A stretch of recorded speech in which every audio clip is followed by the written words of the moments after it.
So I have been checking the weather every night for the past couple of weeks, waiting for it to be hot enough to go road cruising so that I can find snakes like this. This is a glossy snake, and you can see he's got these nice, bright, shiny belly scales. It was about 100 degrees out in the desert today, and so I came to a canyon area on the edge of the desert because it's a little bit cooler. As the sun was setting, it was about 84 degrees. I'm not exactly sure what it is now, but it should be above 70 degrees all night long, and that is a really good temperature to find snakes on the road. Usually, once it drops into the 60s, sometime activity will drop off, and I'll go home once it's like 67 degrees. This guy is not venomous. He did just bite me.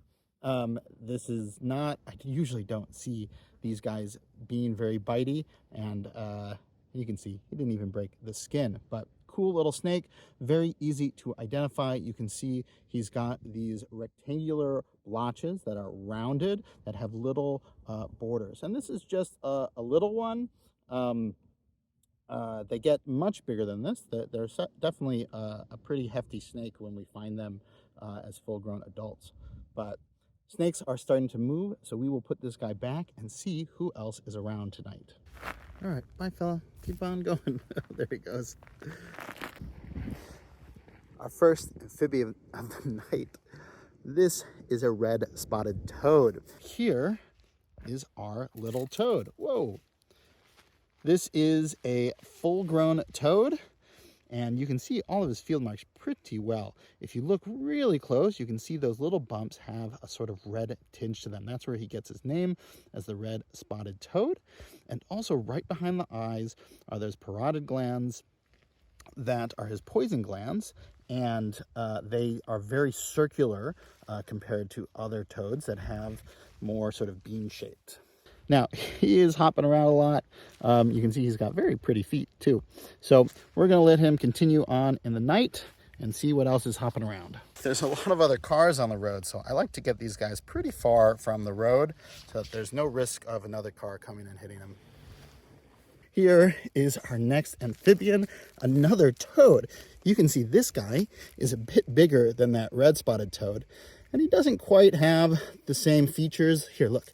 You can see those glands on the head. They're much more bean shape.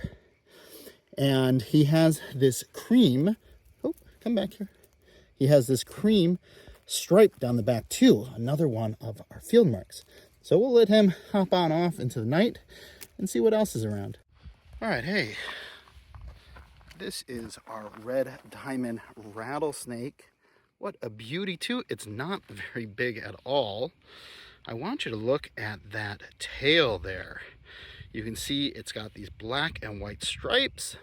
Well, this is one of our main field marks to know that this is a red diamond rattlesnake and not the western rattlesnake, which is also common in this area. And so you just got like a little two little butts on that rattle there. They also have this stripe on the face. They have this red diamond pattern to them, so a lot of good field marks to identify them. Oh, look, is that a scorpion running by? That's kind of cool. But this is obviously a venomous snake. All of our rattlesnakes are venomous, which is why I have my trusty hook with me. Now, this guy has made it out of the road on his own, so we're just letting him go off into the bushes, and he's probably on the hunt for a mouse or a pocket gopher or something. So pretty cool to see him. He's pretty chill too. You can hear his rattle every now and then, but he's not stressed out at all. All right, bye, fella. Check out this little hopper. He doesn't have a lot of field marks on him. He kind of looks like would blend in really well with some sandstone. Well, this is the California tree frog, and you might even be able to hear some calling in the background. Now, he is right in the middle of the street, so we're gonna give him a hand and let him get out of the middle. Here is our little guy. Let's take a look at his legs. It's always good to know what color that concealed portion is. It's a little orangey, a little reddish. That's kind of cool. Boop. There he goes, jumped out of my hand. But now you can see just how well he's able to camouflage in this rocky habitat. He's basically the same color as these rocks. So now he's out of the road now, so we are going to let him go. Bye, fella. This is great. We just road cruised another rattlesnake, another red diamond rattlesnake. And actually, this one was shared with me by a fan of the channel, so thank you so much for that. But really beautiful snake. We've already got one of these tonight, so we're just gonna make sure that it gets off the road fully, and then we will move on. Red diamond rattlesnake. Look at this one. This one's really big. Very exciting. We'll just let him go off the road. It's pretty chill. Look at how big he is. Another snake crossing the road. This is another red diamond rattlesnake. We've seen a lot tonight, so I probably will just show you them just so we can count them for our list, but we won't spend a lot of time with them anymore.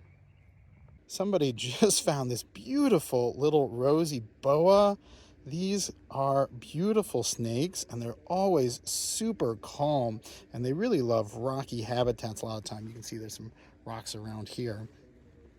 But they have these orange stripes on them, and so they're pretty distinct and pretty easy to identify. This is just a small one, but still a very excellent one to find. All right, who are you? I can tell you're thin. Another boa! That is such good luck. You may have noticed that I'm wearing a different shirt than when this video started. Well, last night wasn't that great. We only had 2 snakes, and so I needed to come back out and look for more stuff. Now, the weather is very similar to what it was last night. It's still in the 80s, but we seem to be getting a lot more. You've seen all those red diamond rattlesnakes, another glossy snake. This is the second Rosy Boa. And these guys, and it's so small too. This is a very young one. They get much bigger, much thicker too. I don't know why this night is so much better than yesterday. Maybe it just needed a couple nights for the snakes to be like, oh yeah, it's warm, we gotta go. So it's excellent to see this guy. Now, the other thing that I'll mention is that the place that I'm at is actually pretty popular. And so we've seen a lot of other cars. Some of the finds tonight have been shown to me by other drivers on the road. And so sometimes I don't get to spend a lot of time with each species. But luckily, I found this one while I was on my own. You can see there's a car coming up behind me now, and I'm sure that they'll want to see what this is before I release it back into the wild. So very cool to get this beautiful Rosy Boa, and they're just so calm and so nice. And see another car. These are more herpers. Everybody's a herper out here. So excellent to get one more beautiful snake for tonight. Now, these snakes are good climbers too. You can see that it's climbing into this little bush here. Let's re-angle myself a little bit. Look at that. That's so cool to see. One more red diamond rattlesnake. We're just going to leave him be because we've seen, I think this is our 5th one just tonight. All right, now it's always good to have a hook in case the snake goes under your car. You got to get him out.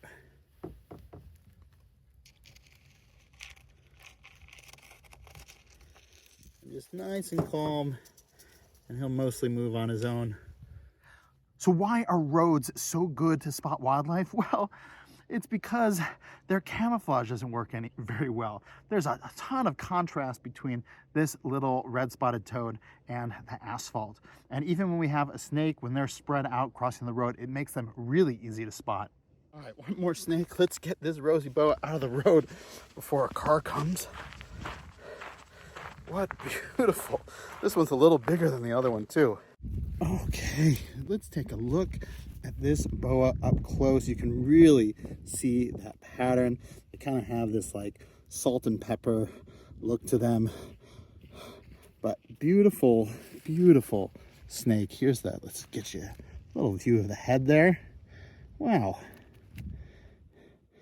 And they're always super calm and really easy to handle. We've got Fish and Game just stopped by. They wanted to make sure that I was following all the rules with this boa. So, you know, be sure to check all of your local laws and make sure that you're following them. I have my fishing license, so I am okay handling this guy. But it's time that we put him back in the wild. Well, it looks like night number 2 really saved the day, or I guess saved the night. We have found so many snakes and a really nice variety too. Now, you may want to check out some of the videos from last year where we were out road cruising in similar areas, and actually at this same spot too. And we even found a ton of snakes sort of multiple nights that we were out here. So if you enjoy this kind of content, please remember to like and subscribe. I really do appreciate it. I'm Greg Schechter. This is Schechter Natural History, and I'll see you in the field. All right, time to let this guy go. Goodbye.